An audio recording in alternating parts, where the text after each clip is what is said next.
All right, I guess that means we're ready to go.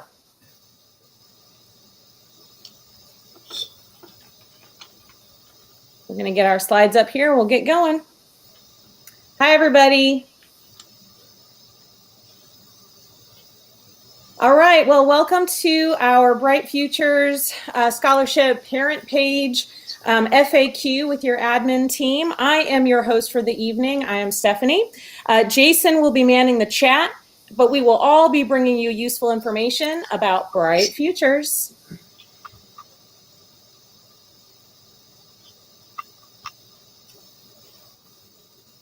Okay, before we begin, we do have some housekeeping items. We are not employees of Bright Futures, and we do not represent the state of Florida or any Florida colleges. This presentation is based off of our experience and research, and please use the chat if you have any questions. There will be time for your questions and answers at the end of the presentation. So go ahead and either jot your notes down on paper so to ask them later, or go ahead and post them in the chat or the comment section on the Facebook Live, and we will attempt to either address them there or answer them at the very end. So I said who we are not, and next I'm going to be reminding you who we are, and then so some introductions on each of our admin team. We're going to talk about the current Bright Future requirements, how the scholarship program calculates your test score and GPA, how to keep and renew your Bright Future award year after year, how and when to apply and why every Florida resident should, what kinds of community service are acceptable and how to report your student service, and how the AICE and IB programs help a student skirt some of the Bright Futures requirements. So first up, we have Mary. Mary is the genius behind the curtain of our amazing group. She had a concept, and together we made it a reality for all 2,600 plus of you while we're growing. Mary is the founder and owner of Test Prep Simplified, helping hundreds of students save thousands of dollars yearly by improving ACT and SAT scores to not only obtain the Bright Future Scholarship, of course, but also help students meet requirements of admissions to their dream school. So Mary, please let us know a little bit more about how you got started. Hi, everybody. Welcome. This is so exciting. This is just a little idea I had a few months ago, and I'm so glad of how much it's grown, and I'm so appreciative of this awesome team and everybody helping each other out. I am in the thick of this too, everyone. My daughter is a senior. I have a sophomore and an 8th grader. So I am in the middle of this, just did my FAFSA and my FFA. So I'm learning as we go as well. So just so happy to have everybody here and share our expertise, and we can all help each other out. We are truly blessed here in Florida with this scholarship, and I just love helping people to obtain it. Thanks, Stephanie. Yeah, Mary, before you get off, let us tell us a little bit about Test Prep Simplified. Oh, this is my business, and I help people. Mostly, a lot of what I do is hit those beautiful GPA, SAT and ACT numbers that they need for Bright Futures. So it's just test prep, and it's SAT, ACT, and serving a lot of Florida students and other students around the country as well. Awesome. Thanks, Mary. Next, we have Carrie Bedard. She comes to us as a UF alumni and entrepreneur, owning her company Soar to Success Consulting. Carrie is our college admissions mastermind, helping families navigate the application and admissions process and much more. Welcome, Carrie. Please tell us more about you. Hi, thank you. So I've been an independent educational consultant, a private college admissions consultant for a decade now, helping students and parents navigate their way from 8th grade all the way through graduation and even beyond. I also work with graduate school students, and most recently my son and I with law school students. And we work all over the country, but about 90% of our families are in Florida. So we are very excited that we still have Bright Futures, and we help students to achieve that. I have 3 of my own kids that have went all the way through Bright Futures, so it was very helpful to me and my family. And so this is a topic that's hot, and we all want to make sure everyone earns it. So thank you. Awesome. Thanks, Carrie. Next up, we have Jason Rabinovitz, is our 3rd admin and also entrepreneur, owning and managing Score at the Top, a tutoring and test prep provider and school. And Jason, I'm going to let you take on explaining to us all the awesome stuff that you do to help kids too. Thanks, Stephanie. At Score at the Top, we pretty much do it all. We are the largest family-owned and operated learning center in Florida, and probably one of the largest in the country when it comes to being family-owned. We have 5 locations in South Florida and offer the full array of services from tutoring in every subject, test prep for the SAT, the ACT, and virtually every other standardized test. We are a fully accredited private school, so we have at the moment we have about 200 kids who go to school with us on a full-time basis, and we also offer the college guidance, like Carrie. That's my mother's forte, and I am the father of 2 kids, are 9 and 11, and are a little far away from bright futures, but we'll probably be there in a couple more years. Never too early to plan. And last but not least is yours truly. I am Stephanie Santalila. After spending 20 years in higher education, both in marketing and as an adjunct college instructor, I decided to take my MBA and my love of teaching to serve my local community. So I own and operate Next Home First Coast, a local real estate brokerage in Northeast Florida, covering all those folks flocking here to Florida because of our amazing weather, our affordability as compared to other places in the United States, and of course, our Bright Future Scholarship for students. I also have the honor of working in a nonprofit space with my very own labor of love called the Strong Like Steve Foundation. And this is my nonprofit company, started and named after, in honor of my late brother, Steve, who had Down syndrome. And Strong Like Steve Foundation supports adults with special needs and their caregivers. The experience of building this has led me to a clearer understanding of what our typical kids need for volunteer hours, not only for Bright Futures, but also for resume building and character development, just to become better, more aware humans in our community. So that's a little bit about me and all of your admin team. And now that you know a little bit more about us, our backgrounds, why we came together, and our particular areas of expertise, I'm turning our first part of our presentation over to Jason, who will start, well, from the beginning, because that's a good place to start, right? And he's going to discuss some history with us, and then Carrie's going to step in and discuss qualifications and applying. So off we go. Jason, it's yours. All right, Stephanie, thank you.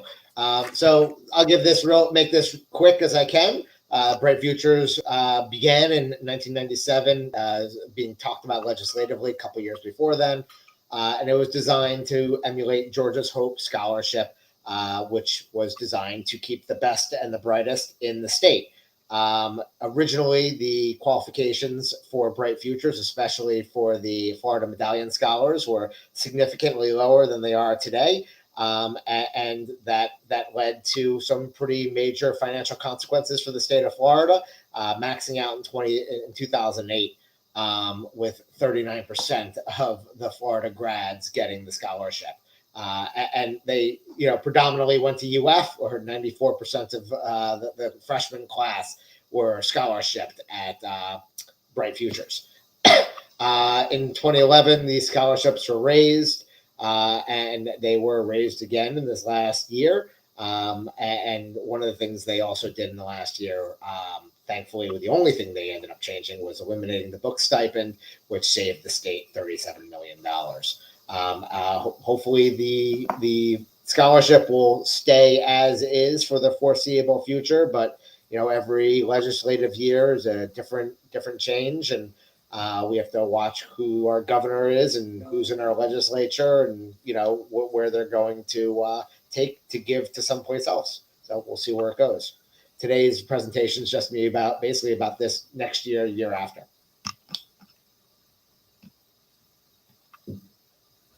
All right. So general qualifications. So the general qualifications for Bright Futures are: you must be a Florida resident, have U.S. citizenship, or be an eligible non-citizen as determined by the post-secondary system that you're attending. A Florida high school diploma or its equivalent from a Florida public high school or a registered Florida Department of Education private school, which also includes homeschoolers. And you must complete the Florida Financial Aid Application, FFAA, otherwise known as Bright Futures, by August 31st at the end of high school graduation. Bright Futures is open. It opens on October 1st every year. So hopefully many of you have already started. Acceptance by and enrollment in a degree or certificate program at an eligible Florida post-secondary institution. It can also be a qualifier. Maintaining enrollment at the post-secondary institution for at least 6 months, non-remedial, credit hours per term, and never having been convicted of or pleaded guilty to a felony charge. So those are the main qualifications. All right, so how do we apply? Pretty simple. It's 2 steps. First of all, you create an account, a student account at the Florida Student Scholarship Grant Program website, the Florida Student Financial Aid.org, and you go on and you click first time applicant, create an account. And then you go on to complete it. And we actually have something posted on our page that takes you through that process in a checklist, step by step. And if you follow what we've posted on there, you can't go wrong. It answers all the questions people have been asking us as far as filling out the actual application. But yes, it is only 2 pages, so don't be fooled and get afraid that you did something wrong. It is very quick and easy. And after that, it gets handled from, I think we were just showing that. So if you look at the next form, it'll show you, first you do the profile, and then the next page you'll land at is submit. And once you're done, everything after that gets handled between your high school and the Bright Futures. So you'll scroll down to finish the first tab. You've got your demographic information. You click next, it'll take you to the academic background. You fill out the information, you click next again, and click submit. It's truly that simple. And again, I can't emphasize enough because it gets asked over and over again that yes, they can apply through the end of their senior year. And yes, after the initial Bright Futures application, you as a student, as a parent, don't have to do anything else. It's handled by your high school and Bright Futures. They coordinate and they communicate to get that done. So what happens next? We just discussed that. I guess I'm a little ahead. And you check your status. To monitor your status, you go back to your initial application with your login information. And that's how you can see awards that we'll talk about in a minute, but also how you can see that you have completed it and submitted it properly. If you have any questions, you can call the Office of Student Financial Assistant. That phone number is also on their website. How do you keep it? We get this question asked all the time. You keep it by maintaining a GPA. That is the only way. It has nothing to do at that point with test scores or volunteer hours.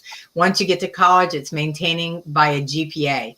Currently, that's a 2.8 to keep the medallion level, that 75% level, and it is a 3.0 to keep the 100% tuition level. Again, like Jason mentioned, it can change at any point, but for this upcoming year and our seniors now, that is still in place. And you can have a 1 semester dip actually and recover. So if your student gets to college and they have a rough first semester getting adjusted, or they're in the Greek system, there's a million reasons we see dips. But if you have that dip, you have that second semester to recover. To keep that Bright Futures. However, if you lose it after that second semester, it is gone and you cannot get it back. You can also take a sabbatical, which would mean if you're taking a gap year, that is still waiting for you as well. There's other circumstances you can read about in the Bright Futures Handbook. And even if you are not planning on staying in state, please fill out Bright Futures. We cannot shout that loud enough. We hear it year to year. Oh, I'm going out of state. I don't need to do that.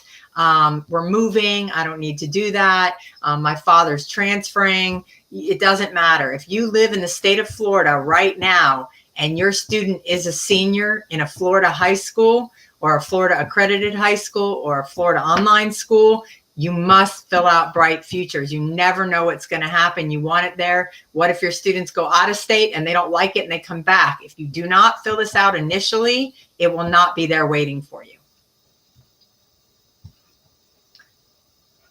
All right, GPA requirements. So to get the medallion level, the Florida medallion level, it's a 3.0 weighted GPA. You're going to hear in a minute how to achieve that. And for the higher level, Florida Academic Scholar, it's a 3.5.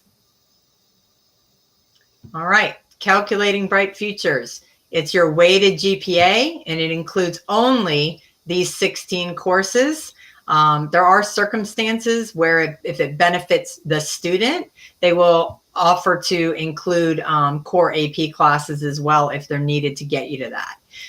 They convert A through F grades to points. They add weighting for honors, IB, AP, and dual enrollment. This is different than what you're getting added at your school. So it's important that you know how to get your Bright Futures GPA. We're going to show you one way, but I always tell my students to also go to their guidance counselor to get their Bright Futures GPA calculated if they're not sure how to do that themselves. But basically you add your weight, you add all the points, and you divide it by the 16 courses. And just so everyone knows, I took a little extra time today and put together a nifty spreadsheet, which I'll put a link into the Bright Futures page on Facebook so everyone can download it and play around with their grades.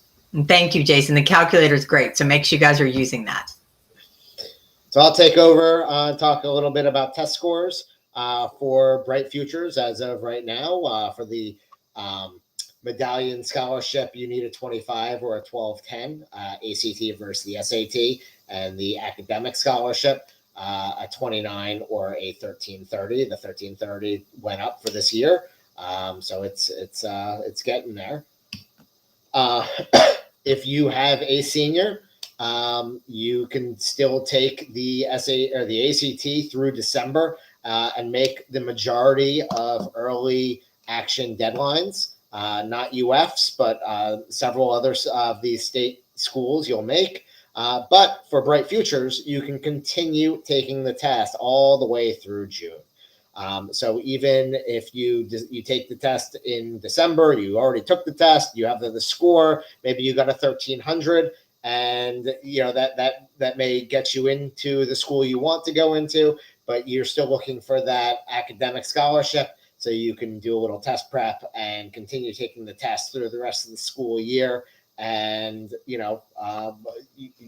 get yourself significantly more money. For the SAT, you have again through December 4th for most early action deadlines, but you can again take the test all the way through June to make Bright Futures deadlines. When it comes to juniors, you got a lot more flexibility, and now there's a lot more strategy involved in when you're taking these tests.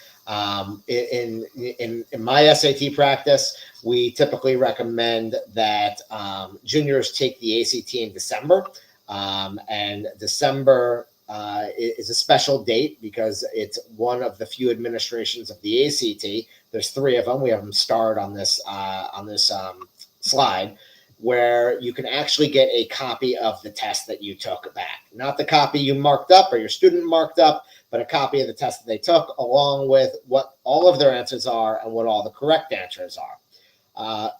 So assuming a student took the PSAT in October and then they took the ACT in December, they can get a copy of both tests back, and a good test prep professional could help a family decide which test a student skews towards, and also start to understand where students are making their mistakes and continue prepping, because statistically students will take this test more than once.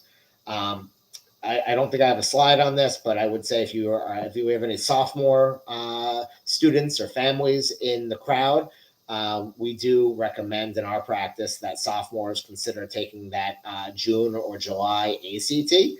The ACT is what we consider a risk-free test, because the ACT score report only sends one score to colleges when you decide to send scores. They do have a new Superscore report, but I'll get to that in a minute. When you're taking the SAT for juniors, Generally speaking, we do like that March and May test because they have the equivalent of the ACT's test information release. Now it's called the question and answer service. I might have mixed those up. I always do. But those are the two names, the TIR and the QAS. But the March and May test will let you get that. And again, it becomes an invaluable piece of test prep information. That could also be done in October, but typically students will take the PSAT in October. So I tend to dissuade families from taking the SAT in October unless there's very limited circumstances. When it comes to the SAT, and Mary will cover this a little bit more detail. If you've taken Algebra 2 already as a sophomore, you can even consider studying all summer and taking the August test and knocking it out before the school year begins. So the SAT and the ACT are both super scored for the purposes of Bright Futures. So what is a super score? It's basically a selection of your top scores. So in this hypothetical, say you had a student who took the ACT 3 different times, and so far they have not reached the Florida Academic Scholarship because they need a 29 to get the Florida Academic Scholarship. So they're not getting that. But if they, in Bright Futures, they will cherry pick your best scores, and all of a sudden you now have a 30, same scores, but you now get the academic scholarship, which means thousands of dollars. And for current college freshmen, there is still time because of the pandemic. The current college freshmen can take the SAT or ACT through December of this year and still get Bright Futures retroactively. So if you have someone in college and they maybe didn't make the level that they wanted to, or didn't make it at all, you can still get them in and get that test. And again, it's pretty significant money. This is what the ACT Superscore Report looks like. SAT does not have anything like this. The ACT, as I mentioned earlier, when you want to send a score report to a specific college, they will only send one score. Recently, they started doing the Superscore Report and allowing you to cherry pick the scores from your various tests, and they will send a score report that looks like this to the college of your choice, assuming they accept the ACT Superscore, which traditionally schools did not do, but recently they have started changing their tune. And now I'm going to turn it over to Stephanie. All right, so we're going to switch gears from testing now and talk about community service and volunteer hours. So for the Florida Academic Scholar, which is the top 100%, you need 100 service hours. For the Florida Medallion Scholar, you need 75 service hours.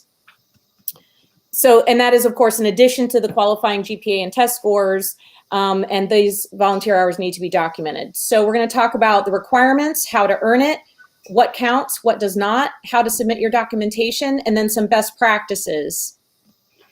So I'm not going to read this to you guys, but this is a snippet from the Bright Futures Handbook directly so that you can read the exact wording. We always suggest that you read that handbook. I know that's not everyone's favorite thing, but when you're looking for how to interpret things, this is exactly where we pull the information as well. Can go on. Yeah, okay. So requirements. The state of Florida sets the criteria for the districts. There is a new main focus the main focus is it must be a service to the community. That's your volunteer commitment. New for 2021 is the state statute mandates a reflection piece. I'm going to talk about that in a little bit. It's just a separate sheet of paper that has to come in with one of your papers that document your hours. And I'll show you an example of that towards the end of my part. Districts can differ on what is considered servicing the community. So you do want to check with your school counselor and get prior approval if you're not sure. It should be a nonprofit, but it can be a for-profit in very specific circumstances. And I'll talk a little bit about that as well. Students cannot be paid or earn a grade during service hours. Internships have unique situations, and I'm going to also talk about that in a moment. And you do have until graduation day of your senior year to earn your hours, but of course, we recommend that you get your service hours completed by Christmas of your senior year. So how to earn it? You're going to find an opportunity in your community to serve. Each school district has links on their pages. Each school tends to have links from their counselors department. Community events are always looking for volunteers.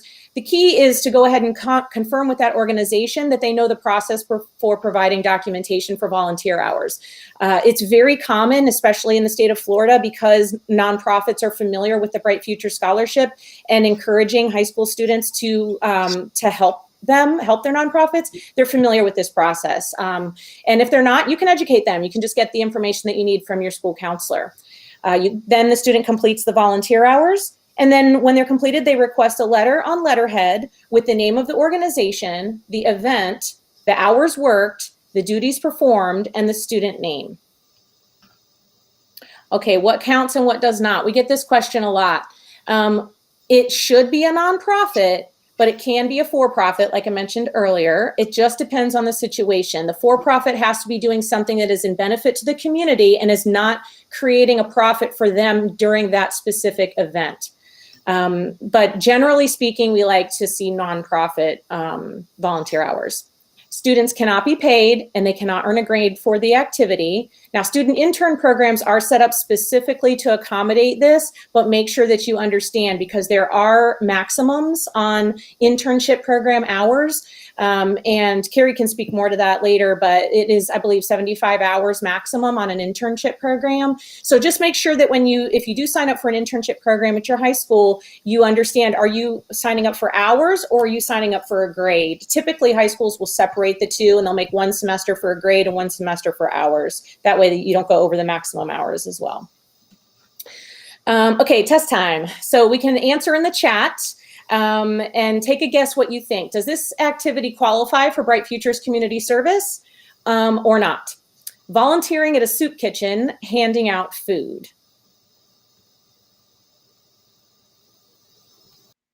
That does count as Bright Futures Community Service. Most likely that soup kitchen is going to be a nonprofit. An unpaid internship at a nonprofit. Of course, that's going to count because it says unpaid, right, at a nonprofit. An unpaid camp counselor at a country club tennis camp. Now, country clubs tend to be for-profit, but this is not going to be for anyone who joins a tennis camp, right? This is going to be for members of the club only. Therefore, it's not a service to the general community. So that does not count. Assistant in an art gallery.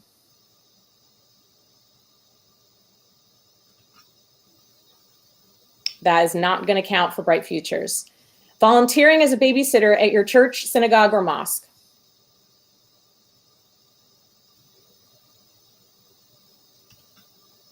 That is not going to count for Bright Futures. Reading to the elderly at a retirement home.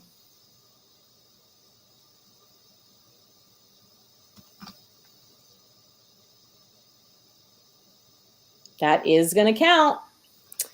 And working your church's food drive.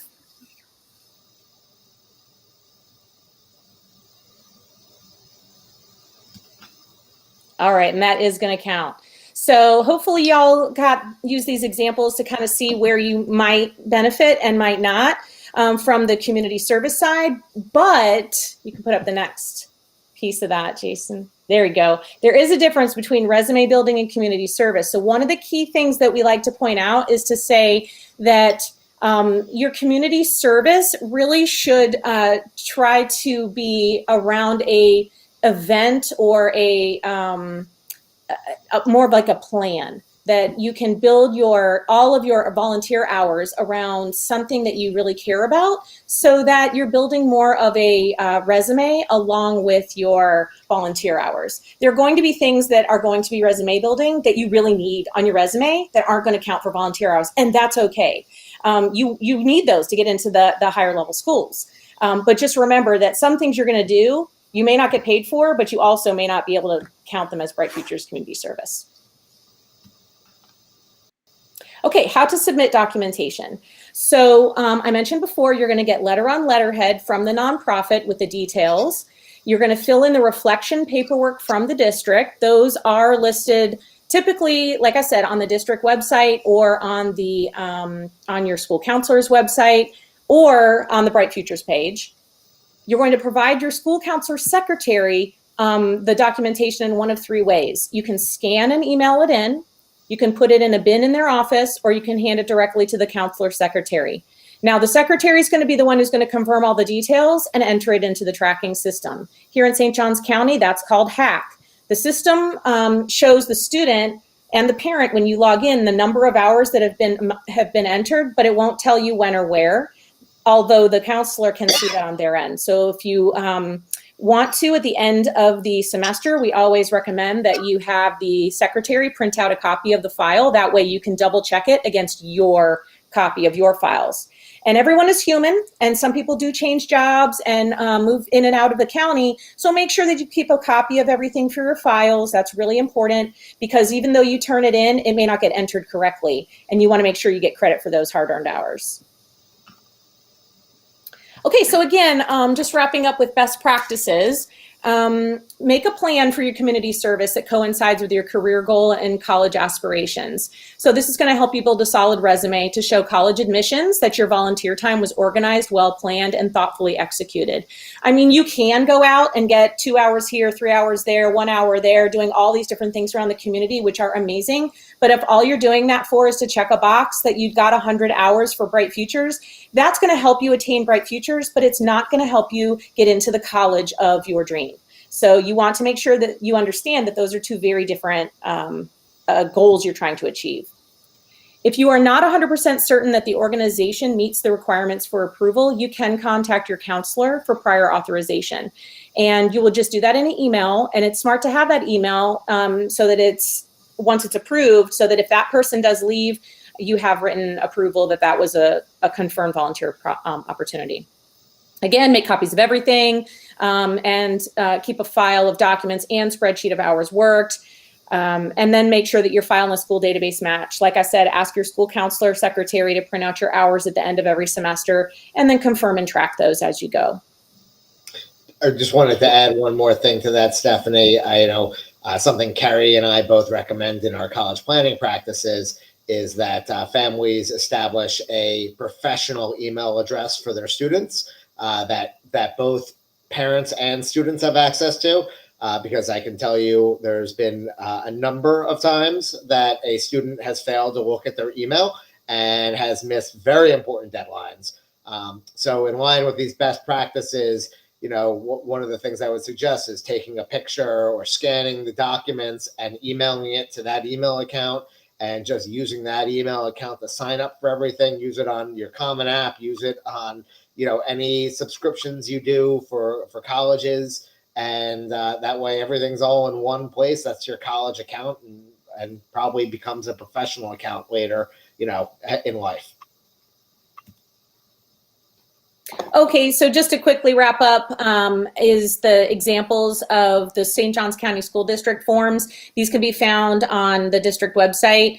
Again, if you're not from St. Johns County, that's okay. Just check your school district website. Something similar to this should be posted there under their Bright Futures information.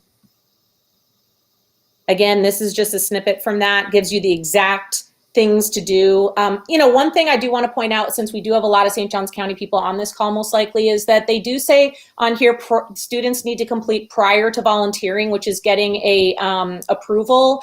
And that's not necessary if you're 100% certain that that volunteer opportunity is going to be approved. So if you know for sure that what you're doing is for a nonprofit and it is going to be approved by your school district, for example, it was even posted by your school or school district to go ahead and volunteer for that, you don't have to get prior written approval for that. Just go ahead and accomplish it. Now, if the only thing you're doing, if the only reason you're volunteering is to get those hours for your Bright Futures, then it might be worth the question to your counselor just to confirm. And then this is the reflection piece that I was speaking about earlier. So if you were to make a cohesive plan, this reflection piece would be much, much easier for the student to write every time they have to submit hours, because it would be very, consistent with what they're already planning on doing for their volunteer time. And back to Jason. All right. So we've kind of covered the basics of the Bright Futures, but there's a couple, little tricks that, not tricks, but kind of backdoors to avoid some of the requirements. So I call this the IB advantage. If you get your IB diploma and complete the necessary community service, you don't have to submit a SAT or ACT scores. And normally for the IB program, your community service will be satisfied by the CAS requirements. There's been some changes to the CAS requirements, so you may not. Something you're just going to have to double check on, depending on your school and what you did. If you did not get the IB diploma, but you completed the IB curriculum, you don't have to submit a minimum GPA. So you avoid the GPA requirement. You just need your SAT scores and your community service, and you can qualify for the academic scholarship or the medallion scholarship. The ACE program is very similar. If you get the ACE diploma, you don't have to submit your SAT and ACT scores, and the community service requirement is part of the diploma. You'll automatically qualify for the Florida Academic Scholarship. And if you do the ACE curriculum, which you need at least 7 courses and exams, and you get your community service, no minimum GPAs. So I'll turn it over to Mary.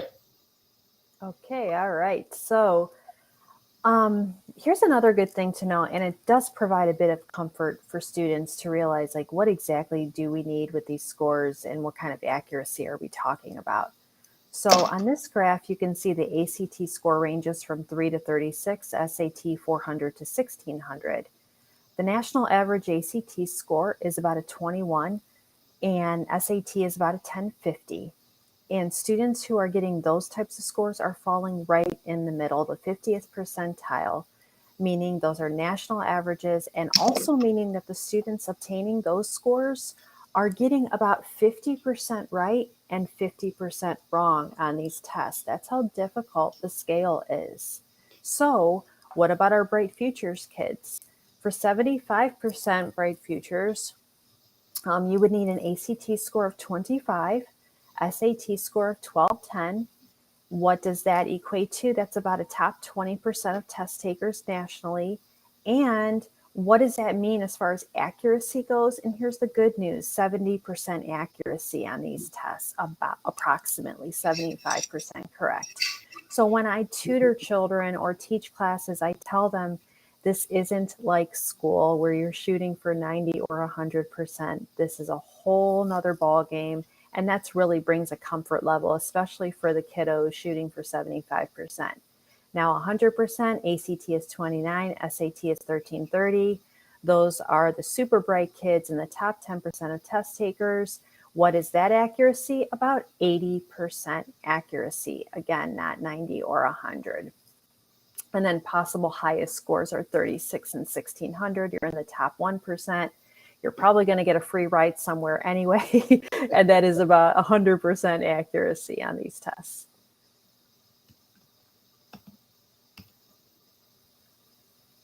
And some frequently asked questions that I get all the time, almost daily, in wonderful phone calls and emails. I'd like to sum it all up here.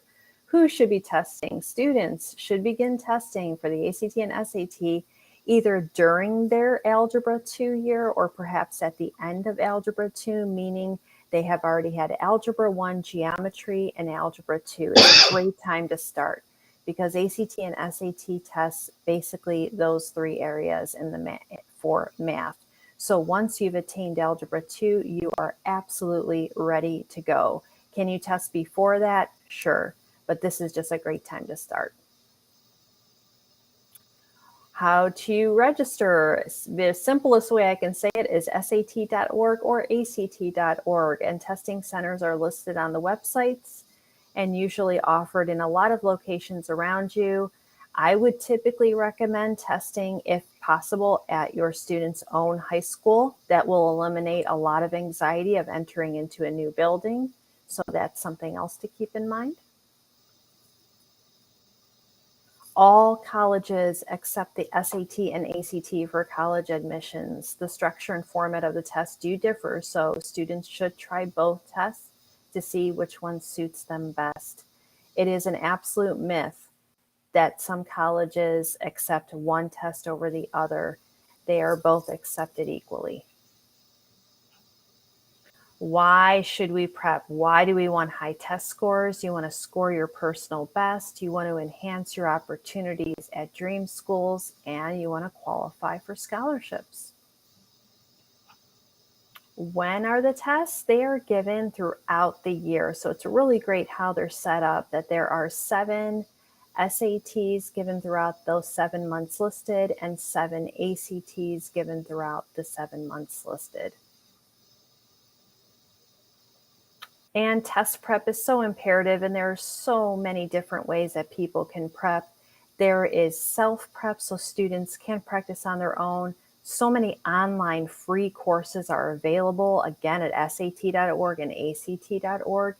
If you want to test out of a book, which is awesome because these tests are still paper and pencil, the 2 books you see on screen are the best. The official guides that come from the companies themselves, they contain real retired tests.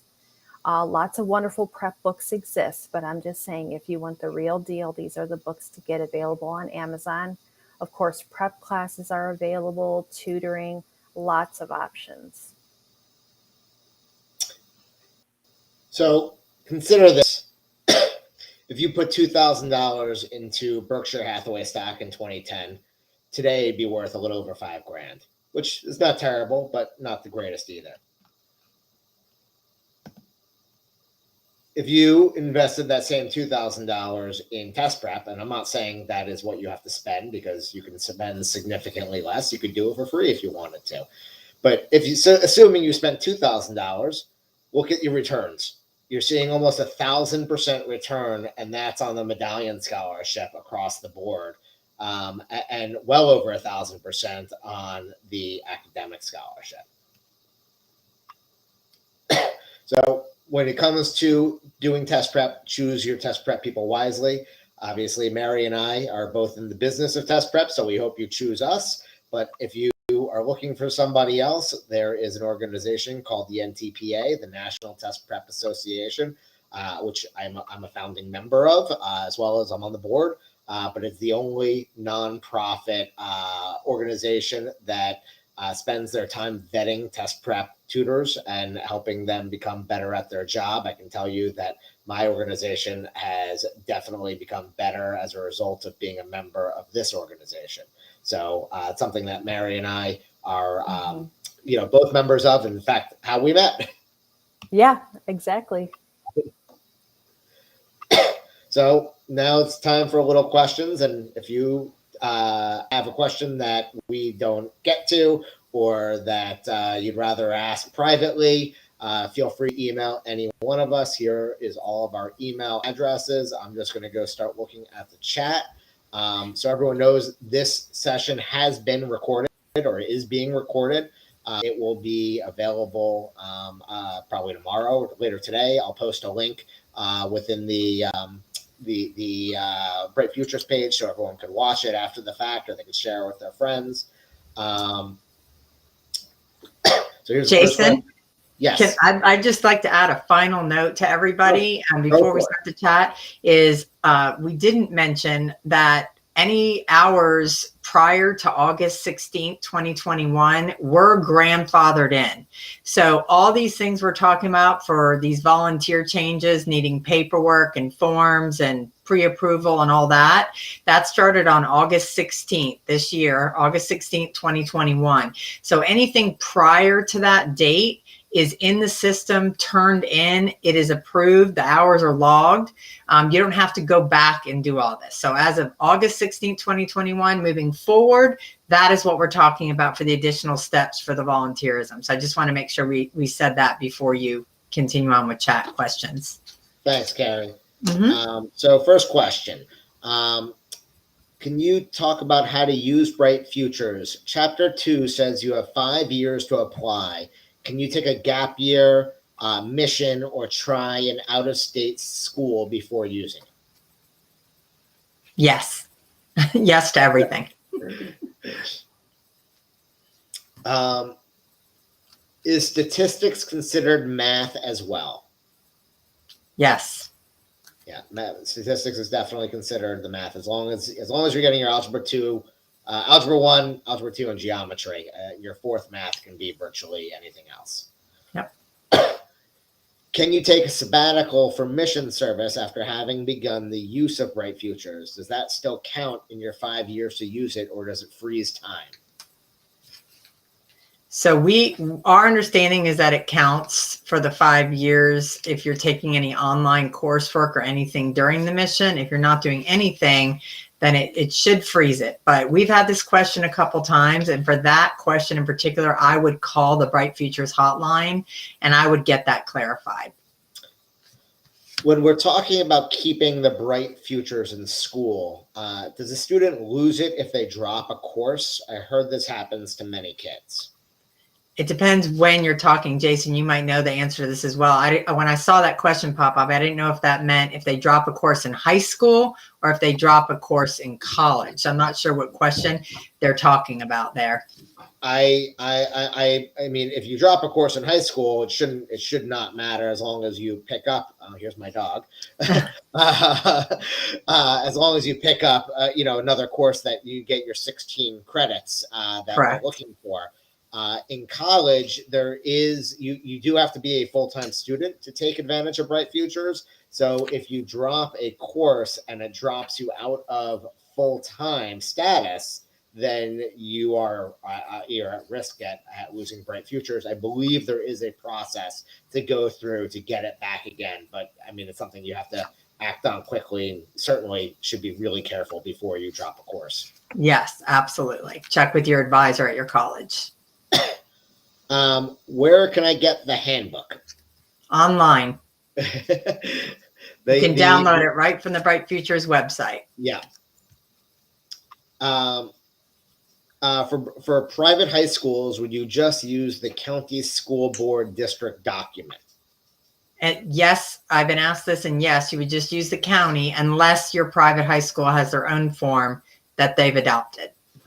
So I can tell you in my school, we call it Score Academy. We do have our own forms for the community service that we have the students fill out.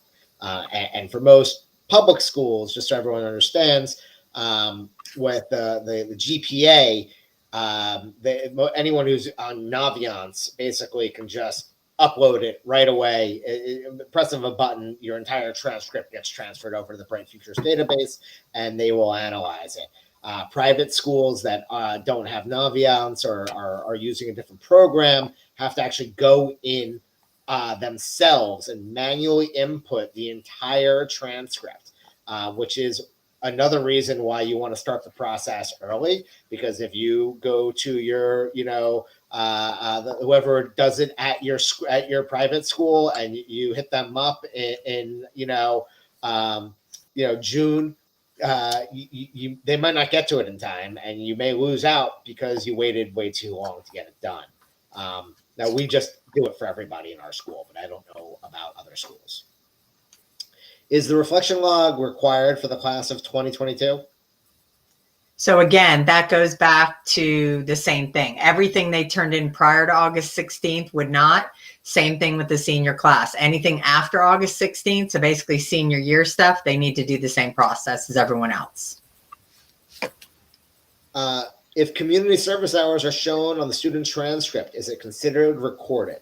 Yes.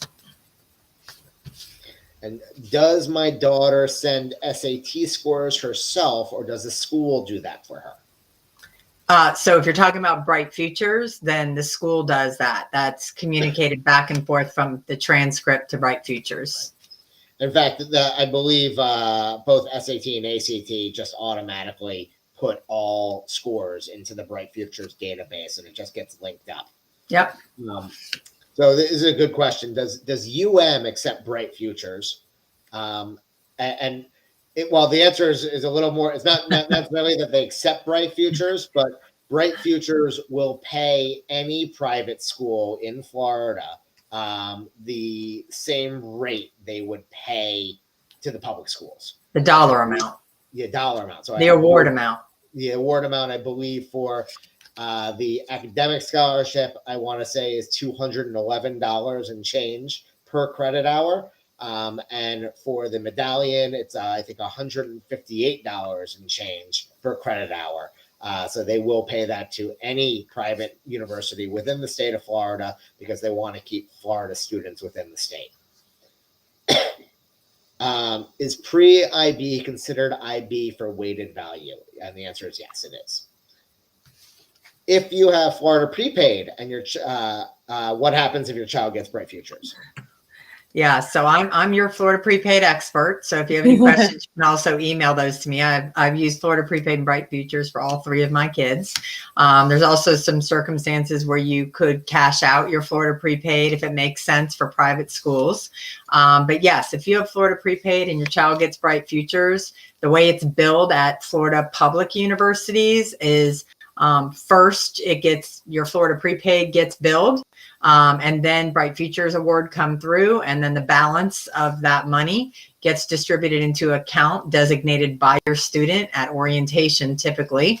At their college, it has to be an account in their name. That's the tricky part. So you might want to have access to that, but they get the balance of that. There are also circumstances where parents will opt out of their Florida prepaid and just use that full tuition Bright Futures if they get 100% and save that Florida prepaid for later or for a sibling child.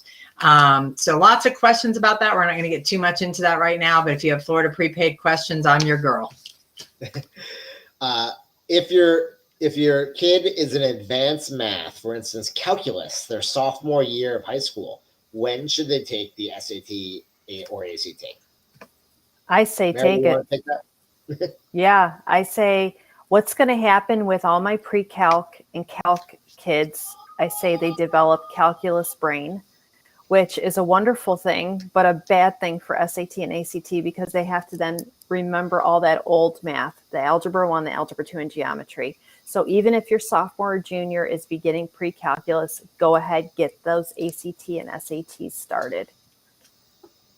Yeah, I would agree with Mary. We see all the time students who are very advanced in math do much poorer than they thought they would have because they forgot all of their math. A lot of the students took, geometry and algebra 2 at the same time, usually in ninth grade, and then they're just once you get to pre-calculus, you're not really doing that type of math anymore. It's totally new math. Yeah, start early. Yeah. If a student received other scholarships, does Bright Futures just fill in some of the remainder or get reduced because the other scholarship was applied first? No, if you earn Bright Futures, either level, you get that money regardless of what other scholarships. It's called stackable scholarships. So you'll get all your scholarships. And in some cases, your kid is being paid to go to college. When can you find out if Bright Futures has been awarded for kids that are taking English 4 and are going to finish it in May? Yeah, so when you fill out Bright Futures, they're assuming that you're going to finish all your requirements in the state of Florida by the time you graduate. And again, they're communicating directly with your school on requirements, but they're assuming that when they award. So they're awarding based on weighted GPA, test score, and community service. They review in January for initial awards in February, and then they review again in June for awards in July. And they're just assuming you're going to meet your graduation requirements and the rest of your school. And then if you don't at the end, then you will not be awarded that. It will actually be, it's just paperwork that actually does not happen if you don't finish the courses you need to earn that. If the student took the ACT twice, will they automatically send the Superscore? So it's the ACT actually doesn't send the Superscore in this case. They'll send both the scores, but the Bright Futures database will automatically Superscore the test. And from what I've been told from Hega Ferguson, the director of admissions at FSU, that they don't even see at FSU the number of times you've taken the SAT or the ACT. their system automatically superscores the test before an admissions reader even sees it. So they're only going to see your Superscore at FSU and very likely all 12 Florida State universities. I cannot say the same for the private. Yeah. And I don't see any more questions right now. So I'm going to just throw our emails back up there real quick in case anyone wants to write them down. I'm sure you can get any one of us on Facebook as well. And you know, again, I'm sure there will be many more questions. We covered, I mean, the broad strokes of the Bright Future Scholarship. There's tons of other nuanced things. There's, you know, other parts of the scholarship that we didn't even talk about that apply to like vocational schools and whatnot. Maybe that'll be, you know, another presentation another day, but this probably takes care of the vast majority of people that are considering Bright Futures and Florida colleges. So thank you very much, everybody. Thank you. We'll see you all online. Yeah. Thanks, Thanks, guys. everybody. Have a wonderful night. This Good night. Good night.